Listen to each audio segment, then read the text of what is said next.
I'm Shahar Azani, and in the news, Iran and Saudi Arabia announced they're renewing their diplomatic relations amid rising tensions between Israel and the Palestinians.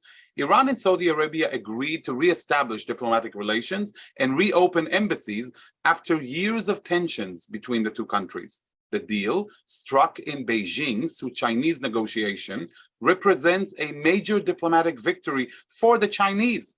At the beginning of his renewed term, shortly after last November's election in Israel, Prime Minister Benjamin Netanyahu announced he wishes to expand the regional peace with Saudi Arabia in mind.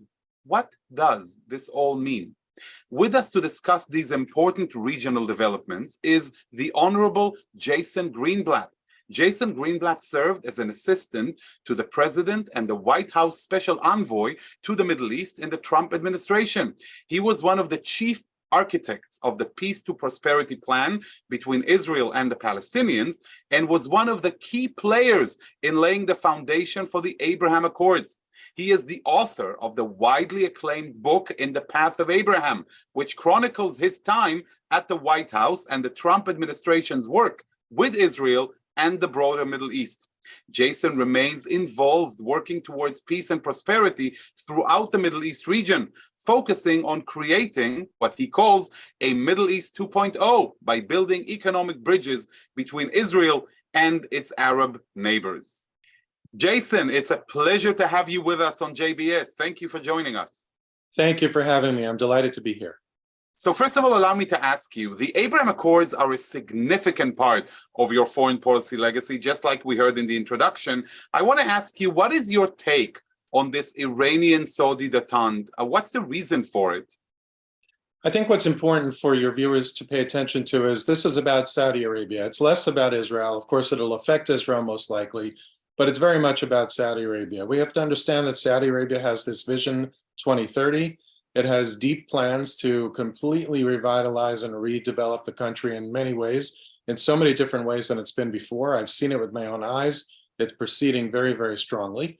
And if I were part of MBS's cabinet, if you will, and he asked me if this was the right thing to do, I would say it is the right thing to do, because it should buy the kingdom some degree of calm for a period of time if, and it's a big if the Iranian regime behaves itself, if China does in fact have the leverage over Iran that many people think it does. China is playing a major, major role in the Middle East. And I think for Saudi Arabia, this was the smart and the right thing to do. What do you think about the timing? Is there any reason why this is happening now and not, let's say, last year or next year? It's important to realize that they have been talking with Iran, the Saudis that is, for a very, very long time. And sometimes, including like the Abraham Accords, sometimes things just click into place. I think China has asserted itself in the Middle East because America has withdrawn from the Middle East. I think that they have the power, the prestige, the leverage, the negotiating style, and I think that they were finally able to click that puzzle into piece. Now, we also have to wait roughly 2 months, maybe a week or so, less than 2 months at this point, to see if Iran will in fact comply with the terms of this détente. And I think that we also have to see if Iran, including in that, will comply with stopping the attacks from Yemen to Saudi Arabia. The attacks from Yemen to Saudi Arabia are very similar to the attacks from Gaza to Israel. Iran controls both of them. They turn it on and off. And hopefully Iran will comply and keep calm there for the benefit of Saudi Arabia. And what do you think is the Iranian interest in this agreement? I think it has a lot to do with China. They have very little money left. The Americans and others who have complied with American sanctions have really caused a tremendous amount of economic damage to them. Of course, you have the protests, which, while I have not heard actually too much about them in the recent news, which is unfortunate. So we don't know what's happening with that. China is buying their oil. China is helping their economy. And I think Iran is sort of saying to itself, the Iranian regime, well, obviously, we're not going to get anywhere with the Americans, which is a good thing. Let's turn ourselves over to China and see if China could help us get out of this mess. And do you think that there is, you mentioned the United States, do you think there is a chance for a signing of a nuclear agreement between Iran and the West under these circumstances? Well, I hope if there is a chance, and I don't think there is, but I hope it's nothing like the JCPOA or JCPOA.2 under President Biden. It's a very, very weak agreement. It's bad for America. It's terrible for Israel. It's bad for the Europeans. I don't think they realize that. They should, by the way, realize that, because as we all know, Iran is supplying drones to Russia. Right. Russia is using that to attack Ukraine right in Europe's backyard. Right. But the Europeans just have a completely different approach. They just want to keep their heads in the sand, keep calm for today, worry about tomorrow. So I think it is, I hope it's unlikely, unless there's going to be a real tough agreement, one that really keeps the region safe for a long period of time, keeps Israel in particular safe. Let's remember that if a country vows to destroy Israel, they try to do it. They really mean it. And it should keep the United States as well. And I don't think the JCPOA did that. The JCPOA was really just buying a period of time of calm. Right. And as we all know, time passes very quickly. So what to some may seem like eternity, to others is the next day. Do you expect, like, Iran has been a regional destabilizer for a long time, and not just vis-a-vis Israel. We know its negative role in Lebanon, in Syria, vis-a-vis Jordan, of course, Saudi Arabia. Even though they signed this agreement, and like you said wisely, it's going to take a few months to see where we go with that. Do you expect any of these elements in Iran's regional behavior to change? Absent a regime change, which no one is advocating for, but absent a regime change, I don't think so. This regime is bent on certain philosophies, including the destruction of Israel, taking over the Middle East, being the leading power of the Middle East, eventually maybe even controlling places like Saudi Arabia. So absent a regime change, I don't see that. But, they're smart enough to know that for the moment they have to take a breath and regroup, if you will, which still, you go back to your first question, it's still the smart thing for Saudi Arabia to do. Saudi Arabia needs calm at this moment as well. And the easiest way for Saudi Arabia to get calm at the moment is working with China to get this deal in place, which it has. Hopefully it'll last. And, we'll see what happens when it comes to Israel with this deal. Right. You mentioned the Chinese mediation. Is this a message in any way, shape, or form to the United States? I don't believe that the primary intent was to be a message to the United States, a sort of thumb in the United States eye, if you will. But there's no doubt that the underlying message is, this is no longer the United States' region. Frankly, it's no longer the United States as the most powerful country in the world that controls all foreign policy. I think for us in the United States, it would be foolish for us to think that this wasn't an underlying message. It wasn't the driving force, but it's certainly a message. And it's because we fell asleep at the switch. We fell asleep at the switch with regard to China, who is a power. We don't recognize it. We don't respect it. That's a mistake. We fell asleep because we didn't turn our attention to the Middle East strongly enough. We sort of abandoned the Middle East when Saudi Arabia and the UAE were attacked. We gave lip service, we said the right things, but we really didn't stand by the region. And, that has its effect on people. At some point, the leadership in that region thinks to itself, can we really rely on the United States of America? Right. And of course, we've seen Russian involvement in the region. There is no void in the Middle East. You mentioned Saudi Arabia. So for such an agreement between Iran and Saudi Arabia, do you see any benefit to it in the region? Do you think it will stop the fighting in Yemen and the horrendous humanitarian catastrophe that's taking place there? There are many who say that it will. Again, we'll wait almost these 2 months to see what they do in Yemen, but there are many who say that might be the silver lining here, that Iran may finally turn off the fighting in Yemen, allow Yemen to finally regroup. The Saudis have pumped a ton of money into Yemen.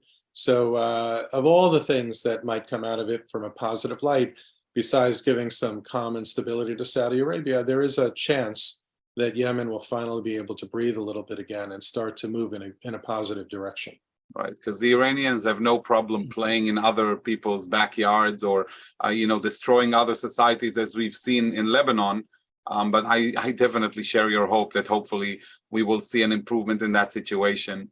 And now I want to touch about something that you already mentioned briefly, and that is Israel and Saudi Arabia. We've heard Prime Minister Benjamin Netanyahu announce when he has reestablished his sixth government that one of his goals is to expand regional peace. You are highly experienced in this regional diplomacy. We know that Saudi Arabia has been one of Benjamin Netanyahu's primary goals to, open the doors to peace between Saudi Arabia and Israel.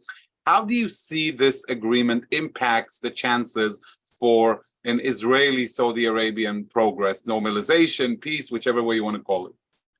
Well, Saudi Arabia wasn't ready to go into a deal like the Abraham Accords yet. They've certainly made some very positive movements. They allowed flyover rights over their country last summer. Oman allowed flyover rights recently, which I'm sure it wouldn't have done without Saudi agreement. They have made some positive statements, even during the Trump administration, about the Israeli-Palestinian peace plan that President Trump released, which I had worked on so hard. Right. So there are many. Those are, by the way, those statements have been, continuously quoted and echoed. I can say in the Israeli public political discourse and elsewhere. So we've seen a long-lasting impact of the work that you've done. Thank you, and indeed, and the Saudis have been moving in that direction, but they were far, far away for lots of different reasons. It's a much bigger country than the United Arab Emirates and certainly Bahrain. They're the keeper of the two holy mosques. It's a population that was educated a certain way, and there's a lot of time that's needed in order to change that form of education. But I will say there's, every time I go back to the kingdom, there are so many discussions that I have about Israel. It's a completely different world. Bibi Netanyahu is the type of prime minister who I think could make progress at the right time, but the right time I don't think is today. First of all, the Iran-Saudi deal definitely makes the Abraham Accords or anything like it less of a priority. We also saw literally the day before the announcement of the Iran-Saudi deal, the Saudis made public something that they've been saying quietly for a while, the demands of what they want in order to normalize with Israel. By the way, they're very logical demands. Whether or not they're realistic demands, whether or not the United States is willing to or can or should give Saudi Arabia the things that it's asking for is a whole other discussion. But there's nothing that Saudi Arabia has asked for that isn't irrational or appropriate. And the other thing is Israel's consumed right now with so many different things. Right. It's probably not the right time. Now, hopefully, whatever it is that's happening in Israel right now that's causing so many challenges is going to pass. We don't know if it's going to pass quickly or it may take quite a while. But I don't think the time is ripe at the moment for anything like the Abraham Accords with Saudi Arabia. I hope that in some period of time in the not too distant future, we chat again and we're saying something completely different. There's nothing more that I'd like to say. I was wrong and see it tomorrow, but I don't think it's realistic. Amen, amen. What are some of those demands made by Saudi Arabia, just so that our viewers are more educated and informed on the topic? Well, one is arms sales. They need arms to defend themselves. They're seeing all these arms that are going over to Ukraine. And yes, Ukraine is in active war, of course. Right. But there are very big restrictions with respect to sale of arms to Saudi Arabia. Let's push the restrictions that might be in place because the United States has to give Israel a qualitative military edge. Let's assume for a moment either what they're asking for doesn't violate that, or Israel decides to waive that and Congress decides to waive that. But generally speaking, there are significant restrictions on what Saudi Arabia is allowed to buy, which leaves Saudi Arabia at a very, very big disadvantage when it comes to needing to defend itself. Another thing is they want the prestige, the honor of being the type of ally that the United States refers to other countries as. Right now we really disrespect Saudi Arabia. We don't see it as that kind of ally. We don't, President Biden disrespected the Crown Prince, MBS. So they're looking for that as well. And these are the kind of things that make a very, very big difference to being able to keep the country safe. Right. You mentioned a very important word just a few seconds ago, education. And I want to touch on a personal aspect, if you will, in this spirit. You're an observant Jew, you're a supporter of Israel, and your family just recently took an interesting trip in the Middle East. I mean, that must have been, you're no ordinary envoy. And you're still doing a lot of work in the region. Well, I would love to hear from you a little bit of perspective about your experience in this regard, your recent trip, and how you see the reality unfolding before our eyes. It's always been very important for me to have my family connect with the people that I deal with, both in government in that region, as well as business ties and personal friends. So if you told me in 2017 that I would take my family on a vacation to Qatar and Saudi Arabia, I would have looked at you like, what are you talking about? Right. And this year we decided we would go on vacation. We had yeshiva break. We went on vacation to Qatar and Saudi Arabia. And I have to say, it was wonderful. First of all, it's the first time I wore my kippah almost fully in Saudi Arabia and fully in Qatar. We had a beautiful Shabbat dinner in Doha with some friends from Qatar joining us. We had many conversations about Israel, about the Israeli-Palestinian conflict, about Israel's place in the region. It's changed so much. It's changed so much since 2017. It changes every time I go, and I go every couple of months, frankly. And my wife and kids, they were slightly nervous, to be honest, at the beginning, even though I had been there many times. Some of my kids had been to Saudi and Qatar before, but they had a wonderful time. They had deep, meaningful conversation. The fact that I wore a kippah actually was a positive. There were people who came up to us specifically to engage because they either thought we were from Israel or they recognized that we were Jewish. Everybody was polite. Everyone was warm. Listen, that doesn't mean that they agree with how I speak about Israel. It's important to note that there's no doubt there's significant differences of opinion between what I believe about Israel and the Palestinians and the conflict and what many of these people do. But it is time, and we can have these discussions, and we can have them respectfully and openly, and that's how you make progress. I was there a difference, like putting your kippah on when you're with government officials as opposed to wearing it in public, like you just mentioned? Yes, the trip before this, I wore my kippah with government officials. This was in the fall. This time I just decided to wear it all the time. And we were walking around, Saudi Arabia has all of these entertainment zones now, Qatar as well. We were walking around in the type of amusement parks, the boulevard, in the shopping malls with kippot. One guy came up to me and my son in the shopping mall and with a giant smile on his face, and he shook our hands and he says, "Welcome to the kingdom. I'm so happy to see you here." So a very, very big difference. But, I'm not saying it's for everyone. You have to be ready to do it. And some people are afraid, and I recognize that. And I guess myself, I was uncomfortable with doing it. By the way, I felt more comfortable there doing it than in some cities in Europe. Right. I was just going to ask you, like, how do you view this evolution that you're walking around being welcomed as an observant Jew in places like Saudi Arabia and the region, whereas in Europe, and by the way, in some places in the United States, we've just, we've seen videos of Jewish teens attacked in Crown Heights right here in New York. Yeah, so it's very different. I'll go back to what happened in the UAE.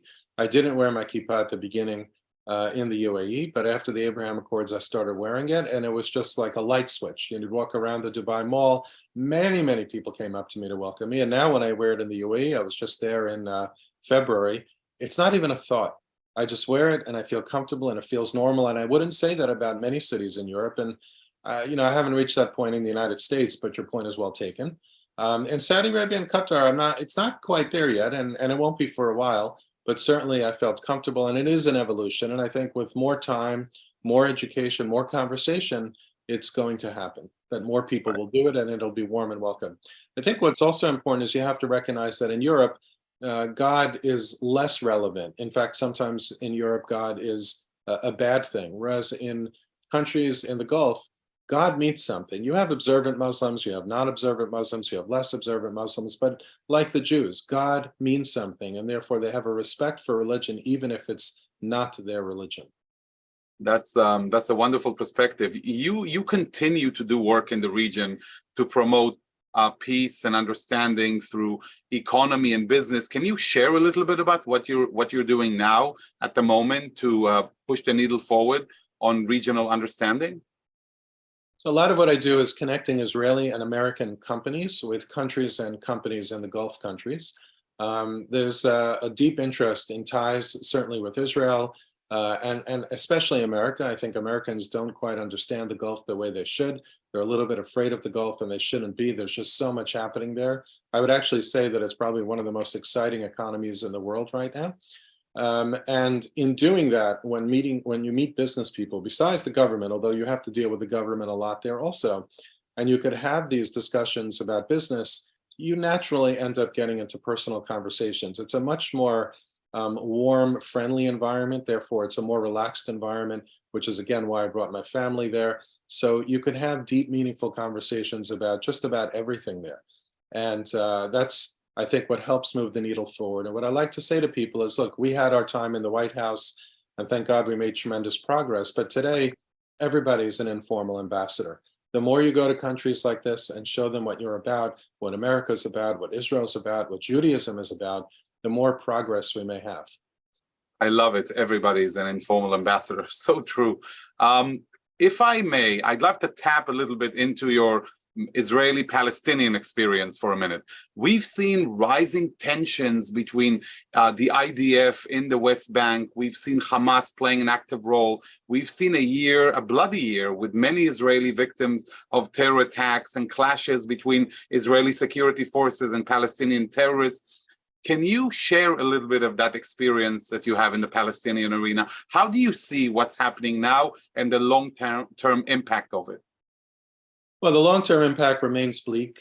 President Abbas is unlikely to sign any kind of peace deal, not because he's necessarily anti-peace, but the peace that he envisions is not the peace that's realistic or achievable or appropriate. There's no doubt that the tension continues to rise, and I think it's unfortunately going to continue to rise further.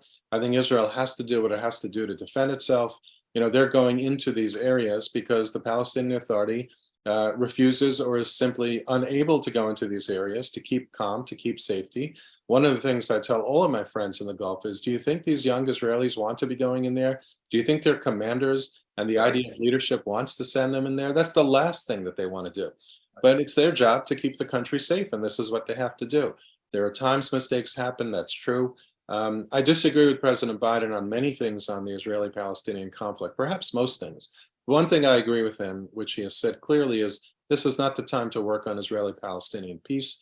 He's absolutely right on that front. It's unfortunate, it's sad, but it's realistic. It's realistic. And you mentioned Mahmoud Abbas. How do you see Palestinian leadership? Where is it going? And how do you see the three-state solution? Hamasistan in Gaza, the West Bank with the Palestinians. How is that going to work? Well, most people forget that important point. You know, they think that if President Abbas and Prime Minister Netanyahu would sit at a table and figure out a deal, everything would be great and peace would break out and everyone would hug. And what they forget is you have Hamas. Hamas has vowed the destruction of Israel.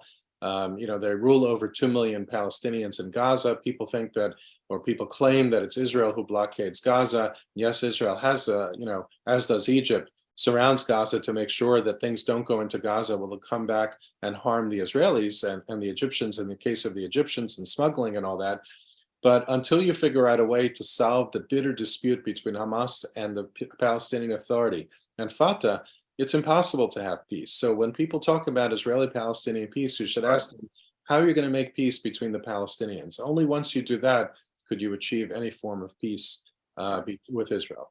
And then, you know, here we go towards the end of our interview. We go back to the beginning, because Iran is a major destabilizer of the region, whether working with Hezbollah in Lebanon threatening Israel, whether supporting Hamas and Gaza in their ability to continuously fire missiles and rockets into Israel. And that hasn't seen any improvement, especially with Islamic Jihad operating extensively also from the West Bank and attacking Israelis. 100%. And look, maybe China will have some success. Maybe China will finally be able to say, listen, Iran, if you want our money, you need to keep calm all over. Not a long-term solution, but if they save lives by doing that and there's calm in the region for a period of time, until perhaps new leadership comes up. You asked me about President Abbas and new leadership. There is no leading candidate to replace President Abbas. It's likely to break out into some sort of conflict among the Palestinians when President Abbas departs the scene. But perhaps China can have some sort of positive influence here. And I'd love to see the Biden administration work with China on that. We may have tremendous competition and much worse with China in terms of what's happening. There's a tremendous amount of tension. But if we could work with China on these issues and try to keep calm in the Middle East, that benefits China, it benefits us, and it benefits all of our allies in the Middle East, including Israel, Saudi Arabia, the UAE, and others. So it's like you said before, and like was mentioned, there is no void in the Middle East, so we might as well roll up our sleeves and get to work.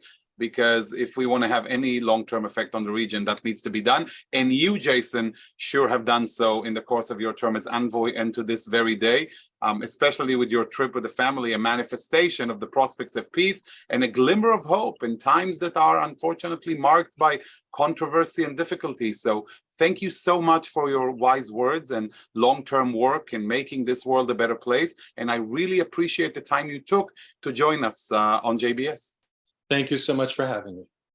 And to all of you, our viewers, I hope you got to learn something from today's conversation with Jason Greenblatt. Peace can be found in the toughest and most unpredictable of places. I'd like to thank our director, Sloan Copeland, JBS's managing director, Dara Golob, our technical manager, Michael Paley, transmission manager, John McDevitt, and to our wonderful producer of In the News, Carol Lilienthal. For JBS, I'm Shahar Azani. Until next time, see you soon. Shalom and lehitraot.